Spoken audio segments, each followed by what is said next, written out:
big game today, and as always, before big games, I like to bring in my favorite guests to talk about those games. So as you guys know, Tony from AFC North Talk, he's a Steeler fan. He covers the Steelers. He is going to be coming in and talk about this game because there is a lot to talk about. Steelers backup quarterback situation, who's going to be playing, who's going to not in this game overall. A ton is on the line for the Cleveland Browns, but not so much for the Pittsburgh Steelers. So how is that going to affect things? Well, let's talk about it. Let's talk about it with my guy, Tony. Whew, Browns versus Steelers. And who knows, the way the cards might fall, we might be doing this 2 weeks in a row, which means if you aren't already tired of Tony's face, you're going to be even more sick of Tony's face. Tony, how you doing today, man? I'm doing well. Happy to talk to you. Like you said, this is very possibly the first of two conversations we're going to have. One this week about can the Browns make the playoffs. The next week we'll talk about can the Browns beat the Steelers in the playoffs. It would definitely be interesting, especially in the state of Ohio. You got a lot of people cheering for the Buckeyes in the national championship game against Alabama, and the Browns could potentially be playing their greatest rival in the Pittsburgh Steelers in a playoff game for the first time since 2002. It's funny how the Steelers always end up being in the Browns' way, right? Yeah. That 2002 game, that's a crazy back and forth game in itself. So we'll see if this year holds similar cards. All right, well, let's focus in on tonight. Well, not tonight's, but today's game, 1:00 p.m. on CBS. What do you make of the Steelers not playing their starters? And is this a decision that you're behind? You know, it's interesting because I wasn't, and I don't think I still am really when I think about it. I understand why the Steelers are doing this. Look, the Steelers haven't had a bye week since week 4, right? So much has been made about that, about the whole situation where Tennessee had to flip the game. And so what was a preparation week for Tennessee turned into the Steelers bye week. And, you know, it's an early bye week for them. They had a week 8 bye week. So I understand where Tomlin's coming from. I understand why, he wants to rest some of the veterans, including Ben Roethlisberger at this point. But, you know, look, I've been very critical of this team on AFC North Talk and the show we do together. So, you know, I want to see this offense specifically play better. And we saw that for 2 quarters against Indianapolis. I'd love to see them just get some more reps in this game, try to understand. This is a team that still just has not come out with a game plan to fix this offense. I mean, they came out against Cincinnati and looked terrible. They came out against Indianapolis and looked just as bad. They fixed it in the second half, and that's fine. But I don't know the Steeler fans should be really encouraged by that second half performance going into the playoffs because, again, this team can't play one half of good football and beat a playoff team. So we'll see what happens. But no, I'm not thrilled about it. I'd also like to play for the 2 seed. Look, Miami has to win against Buffalo to get in, and so that may end up being an upset, and that could put the Steelers at the 2 seed. And the 2 seed gets to a home game in the second round of the playoffs as well. So I'm not thrilled with the Steelers resting their starters in this game. Yeah, so you speak of the Steelers' offensive problems. For those of us who might not be following the Steelers as closely, obviously we see everything that you have on right now. You follow them real closely out there that's Locked On Steelers. But, you know, what has been the problem on offense for the Steelers? Because if you look at that unit on paper, you would think Big Ben's back, good wide receiving core, Eric Ebron's good but not great at tight end. You would think that would be a pretty good offense, but it seemed to be the bane of Steeler fans' existence for a few weeks here. Yeah, and it was averaging 30 points a game earlier on in the year, and then something happened about midseason, and it's fallen off, and it's gotten worse and worse and worse. And like I said, it turned itself around in the second half of the Indianapolis game. But let's not act like the 7 games prior to that were, it was all hunky dory in Pittsburgh. Where are the problems right now in the offense? Where do I start? They're everywhere. I think the offensive line has not been good as a pass blocking unit or as a run blocking unit for the majority of this period. I mean, they cannot run the football whatsoever. And this is, you could see this every week. Just put the Steelers in a 3rd or 4th and 1 situation and watch them, pathetically try to get that yard and incapable of doing so in most instances. I think the wide receivers have been, they've had a case of the dropsies at times, specifically guys like Deontay Johnson and Eric Ebron. Ben Roethlisberger hasn't played well in a couple of these matchups. I mean, the Buffalo game was poor for him. The pick 6 was just a bad throw, and he had just an awful performance against the Cincinnati Bengals. I think the play calling, the tendencies of this offense, the idea that they want to be a short passing attack, and they've never really evolved past that, has also been a problem because you see teams like Washington who came out of that game saying, look, it was pretty easy to understand where this team was going to go on certain plays. And you saw that even in the first half last week against Indianapolis, where guys were coming upfield saying, hey, look, they're calling our plays. Now, that's not, again, that's not the only problem, the play calling. There's so many problems in this offense. But yeah, it's all over the place. So that being said, what do you, as a Steeler fan, expect the Steelers to put out there, especially on offense behind Mason Rudolph and without a lot of the key starters on Sunday? Yeah, Tomlin in these games, I've seen in the past, he just wants to run the ball and get out of there. I mean, this is all for a game for him, I think, about just wanting to get out of here without injury. And so while there's a lot of Steeler fans who are saying, hey, let's just get one more look at Mason Rudolph because the Steelers may end up taking a quarterback in next year's draft, some sort of replacement for Ben Roethlisberger in the long term. And there are some Steeler fans who still believe that Mason Rudolph could be that guy. I don't imagine we're going to see Mason Rudolph throw the ball 30, 40 times like we see Ben Roethlisberger throw the ball in a week-to-week basis. I imagine you're going to see a heavy dose of guys like Benny Snell, of Jalen Samuels, and maybe even Anthony McFarland. I don't think you'll see James Conner, but the Steelers are going to run the football. They're going to run, and they just try to get out of here without injury. They don't want to win this game. I mean, as much as this would be a big win for Steeler fans watching this team beat the Browns in Cleveland to eliminate them essentially from the playoffs, I don't think that's the way Tomlin and this team are approaching it. They're approaching it as let's just get out of here without injury. So let's flip side to the defensive side of the ball. Not much has been in question about the defensive side of the ball, except for about the last few weeks. I wouldn't even say that, just 2 weeks prior, where against Cincinnati especially, it was odd seeing Cam Hayward be out there and the Steelers not be able to stop the run. Was that just a one-game issue with a guy like Cam Hayward and some of the big pieces that you have up front, or is this more of an accumulation of things with the injuries that you guys have taken in that front seven? Well, I think it's definitely an accumulation of some injuries, and you look at the inside linebacker position in particular. Without Devin Bush, and then Robert Spillane goes down, and then remember Vince Williams. He had the protocol issue, so. He wasn't able to play for a couple weeks there. You just have that accumulates over time. And I think that led to some of it. But look, this is a team that you go back to that first game against Baltimore. Before then, they were one of the best run stopping units in football. Since then, it's fallen off. Still a very good run stopping unit, right? That's not, they aren't giving up 200-300 a game, but they're not as dominant as they were. I think some of that just has to do with accumulation. And some of that has to do, I think, wear and tear on these guys. You talk about Cam Hayward and Stephon Tuitt. There hasn't been able to be a lot of rotation. They don't trust a guy like Isaiah Buggs to come in. And so I think that's one of the other reasons why Tomlin wants to rest starters this week is he sees guys like Cam Hayward and Stephon Tuitt, and especially Tyson Alualu, their play diminishing in the recent weeks with so many snaps. So I got to ask a question just from a fan's perspective. When you look at this game and what the potential of this game could lead to, what's the feeling in Pittsburgh? Because the Browns, our team, just had an embarrassing loss to the Jets. Steelers, our team, that came off of an embarrassing loss to the Bengals. Is this a team that Steeler fans want to see in the playoffs, is the Browns, or is it a team that Steeler fans kind of want to avoid?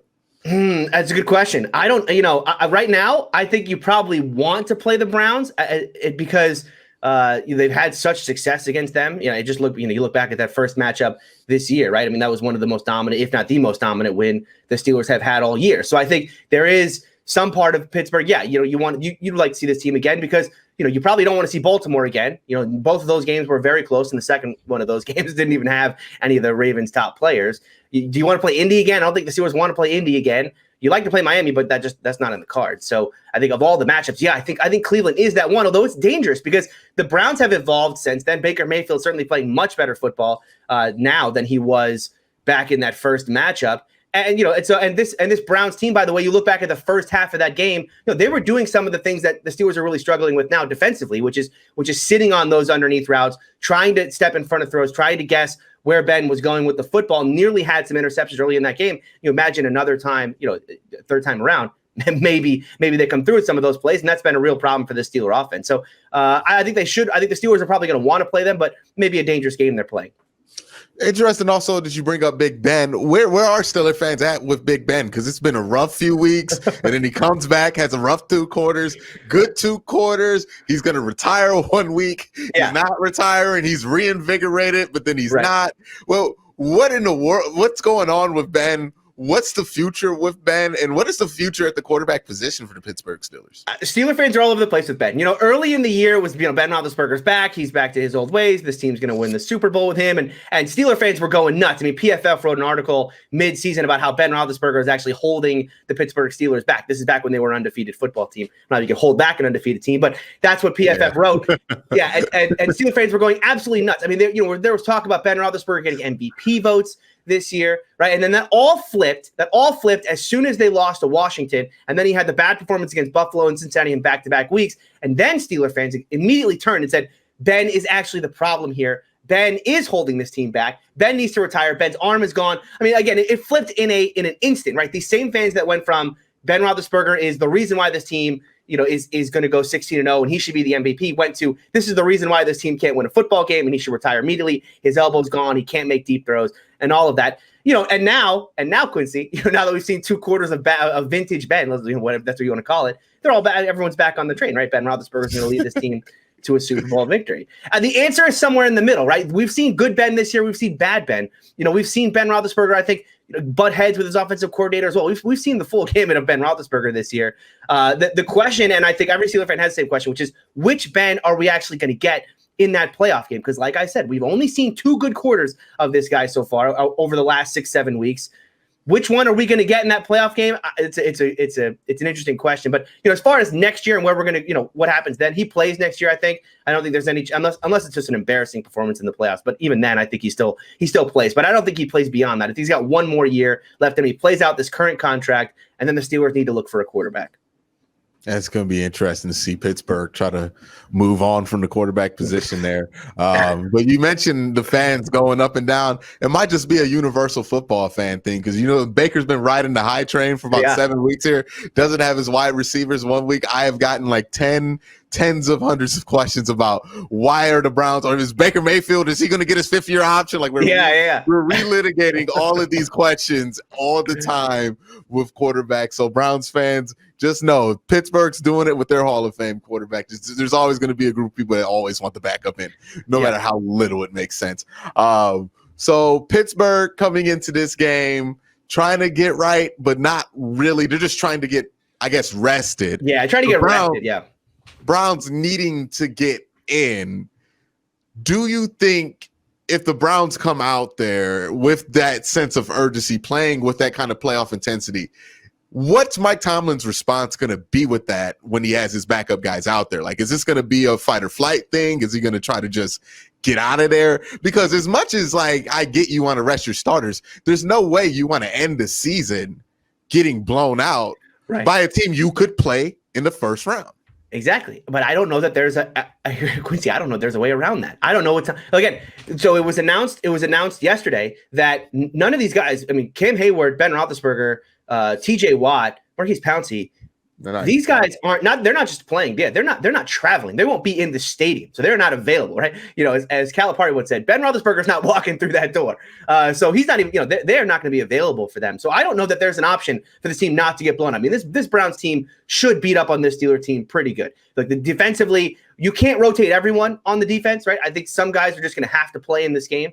But they're going to be without the key cogs that make this thing go. By the way, Hayden won't play in this game either, although I don't know that he would have played because he's a veteran.